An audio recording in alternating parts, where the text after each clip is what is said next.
Good morning. If you tune in to me, you watching Gully TV. I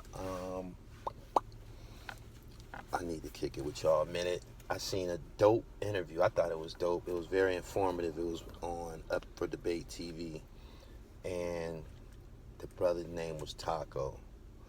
I got a lot. I gotta blow on this one for a minute. Let y'all know how I feel about it. Um, I'm the one that introduced Sean Branch to the internet. I was the first one to interview him. Also the guy that introduced the whole Washington D.C. culture to the internet, in my opinion, anyway. Um, I was introduced to Sean Branch by Kareem Mowat from the First and Kennedy crew. He one of the twins. He introduced me to Sean not long after Sean came home and began his journey on the internet to sell his book. I believe that my coverage of Sean Branch, which was piggybacked by 3 other platforms, I believe, it gave Sean Branch a lot of publicity, and it made him look huge, like a giant. You know what I'm saying? Almost like the king of DC. If Rayful wasn't president, it kind of like put Sean right there. Rayful not around, Wayne Perry not around, Corey Moore, all of those guys, they all in jail. So, you got Sean out here who has his story. Sean never said that he was no big drug dealer. Sean never portrayed himself to be the biggest drug dealer. If you go and look into my interviews or look into other interviews he did, let me speak about mine. Sean never portrayed himself to be a big drug dealer. Sean said that he was a house painter. You dig what I'm saying? If Sean was, a big drug boy on his own, he wouldn't have needed to align himself with Demencio or, become an acquaintance of Demencio. If you look at these guys' ages and you look at Sean's age, Sean was a lot younger than these guys. Everybody had to be under somebody's jurisdiction. What you had with the brother Taco is somebody who was getting real brick money on that block. It probably was his block. He could lay claim to the block. In this street thing, there's different levels of shit. You dig what I'm saying? And I happen to know that a drug boy, a guy that's getting money, he always gonna look down his nose at a shooter. We just don't really. You can kill 200 niggas. A guy to get money, he gonna look at you like you just a dumbass killer. You feel me? So yeah, it ain't nothing slick. As a matter of fact, dudes that got money send the killers to do their dirty work. So there isn't really no line of respect. They just have to exist together.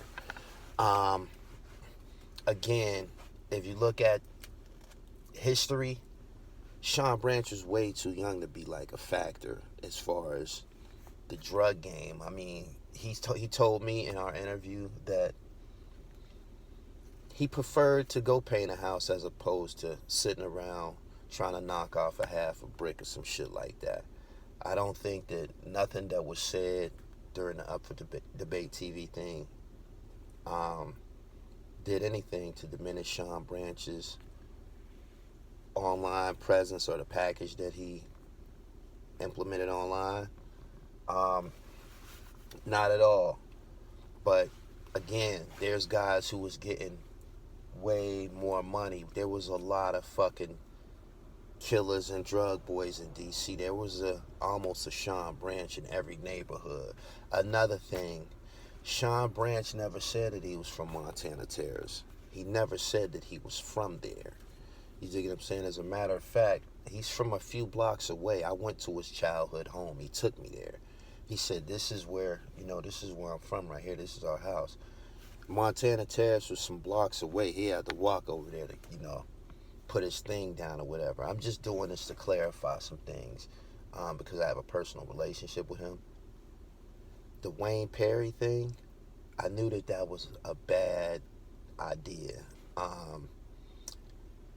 During the course of me and Sean kicking it in D.C., the Wayne Perry thing came up, about his sexuality and shit like that. When I heard it, I was like, whoa. I just knew that I wasn't going to really fuck with that. You know what I'm saying? I knew I wasn't gonna really fuck with that. I didn't feel it. I felt that if I fucked with that, it would compromise me coming to DC to work and shit like that. So I didn't want to be between two homeboys with big names out there. I didn't want to be in the middle of them um, bickering. I don't know if they bickering or whatever, but I'm pretty sure Wayne has heard what was said about him on the internet and he's not feeling it. I just didn't want to be in the middle of that. The killing thing, the killer ain't gonna never get the title. He's not. The killer ain't gonna never get the title because for the most part, I don't know. It don't take a lot of talent. It don't take a lot of talent. All you gotta do is squeeze and shit. To run a block, to eat on a block, to maintain order on a block, that takes charisma and talent. You dig? So I understand everything that Taco was saying, but again, Sean never said that he was from Montana. He might have said something in regards to him getting some paper over there. He might have said that, and I believe that he gave most of the Montana Terrace. He gave that to Demencio and them. You dig what I'm saying? The conflict is this: if and this kind of confuses me. If Taco was the man, what was Demencio and them doing out there on their strip? It's just a question. I'm not challenging Taco's recollection and shit. Everything that he said, it sounded pretty authentic to me. I read the comments.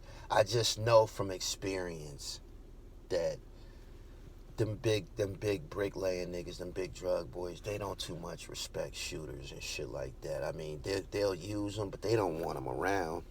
They make shit hot. And he said that. He said that in an interview. He said he didn't do nothing but make our shit hot.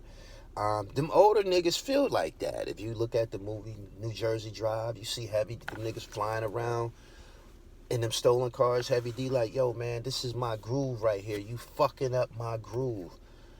Washington, D.C., that was somebody's groove. And the murders, that's never a good thing. That's never a good thing. It brings the heat like a motherfucker, and they coming to take bodies just as sure as the assassin come to take bodies away.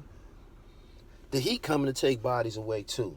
So, yeah, everybody has a role to play in this, but again, because I brought Sean Branch and his story, his book to the internet, I just want to make sure everything is clear as far as his character and the things that he said. I don't know what happened after he left my platform because I didn't watch all of his interviews, but I'm telling y'all, I rode around in a Ghost with Sean Branch, fresh to death, tail car,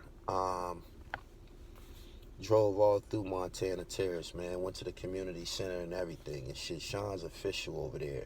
For Taco to say no, it wasn't like this. He was under my little man. I didn't see anything wrong with that. Everybody's under somebody, or he was with my young boys and shit. I didn't see anything wrong with that. I don't know if Sean misrepresented Taco with Montana Terrace. I don't know what that's about. But again, Sean Branch, as far as I can see from top to bottom, and looking at how other giants in Washington, D.C. deal with him and recognize him, Sean's the real deal. Subscribe to my channel, The Real Gully TV. Hit the bell so you get the notifications. I got lots and lots more coming.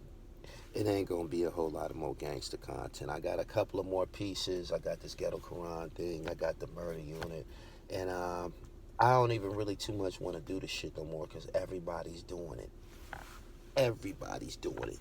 So I'm going to switch lanes and I'm going to just do sports and fashion and hip-hop. And if you hear from me in regards to a gangster, it's going to be like George Jackson or somebody like that.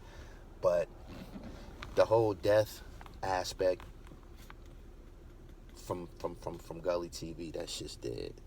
Peace.